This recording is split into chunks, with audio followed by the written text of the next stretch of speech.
आजकल social media पे हर तरफ रेड लाइंस ही रेड लाइंस दिखाई दे रहे हैं। इंस्टा हो, थ्रेड्स हो या रील्स, रेड लाइन के बिना ट्रेंड ही नहीं चल रहा। लेकिन क्या आपको पता है, ये सब इंस्पायर्ड है एक क्रीपी के ड्रामा से जिसका नाम है एस लाइन। और दोस्तों, ये कोई नॉर्मल लव स्टोरी नहीं है। ये स्टोरी है एक लड़की की जो रेड लाइंस देख सकती है। Red lines that reveal how many physical relationships someone has had.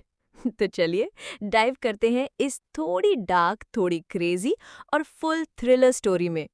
तो कहानी कुछ इस तरह की है। एक लड़की है, ह्योन ह्योप, जिसको वो रेड लाइंस दिखाई देती हैं बचपन से। पहले तो वो उसका मतलब नहीं समझती थी, लेकिन एक दिन उसने देखा उसके पापा के सर पे दो रेड लाइंस, एक मम्मी की तरफ और दूसरा उसकी आंटी की तरफ। उसने वो ड्राइंग अपनी ड्राइंग बुक में बना दिया। जब मम्मी ने वो ड्राइंग देखी, उसने अपने हस्बैंड का मर्डर कर दिया, ह्योप के सामने। वो लड़की इतनी ट्रॉमेटाइज्ड हो गई कि उसने अपनी पावर को एक कर्स समझना शुरू कर दिया। बचपन से ही वो बार बार सुसाइड करने की कोशिश करती, लेकिन हर बार बच जाती थी, जैसे कोई उसे मरने ही नहीं दे रहा हो। जब वो बड़ी हुई तो उसे समझ आया कि ये रेड लाइंस बस रिश्तों को नहीं, फिजिकल रिलेशनशिप्स को शो करती हैं। मतलब कितनी बार किस किस से। अब ह्योप बड़ी हो चुकी है, अकेली रहती है, घर से ज्यादा बाहर भी नहीं निकलती, क्योंकि हर तरफ रेड फ्रीकिंग लाइंस। और दूसरी तरफ है स्योन्ना और उसका अंकल जीवुक, जिसके सर पे रेड लाइंस का पेड़ है।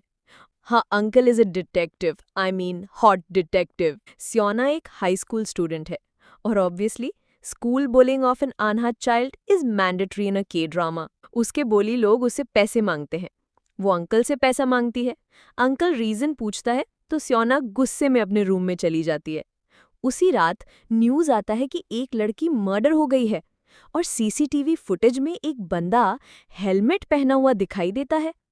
उसके सर पे सिर्फ एक रेड लाइन। ह्योप को शक होता है, और तभी वही हेलमेट वाला बंदा उसके घर के नीचे आता है और सामने वाले अपार्टमेंट में चला जाता है।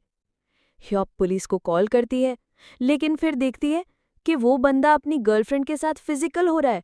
तो वो बोलती है सॉरी, कोई गलतफहमी थी, और फोन कट कर देती है। नेक्स्ट डे जीवुक को इन्फो मिलती है कि कोई लड़की ने हेलमेट गाय को लेकर कॉल किया था, और वो एड्रेस उसके ही बिल्डिंग के सामने का है।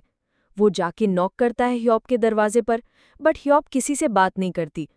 ऊपर से एक चश्मीज बंदा बोलता है कि वो किसी से बात नहीं करती, अपना कचरा भी दूसरे से फेंकवाती है। थोड़ी देर बाद ह्योप दरवाज़ा थोड़ा सा खोलती है और कहती है कि वो मिसअंडरस्टैंडिंग था।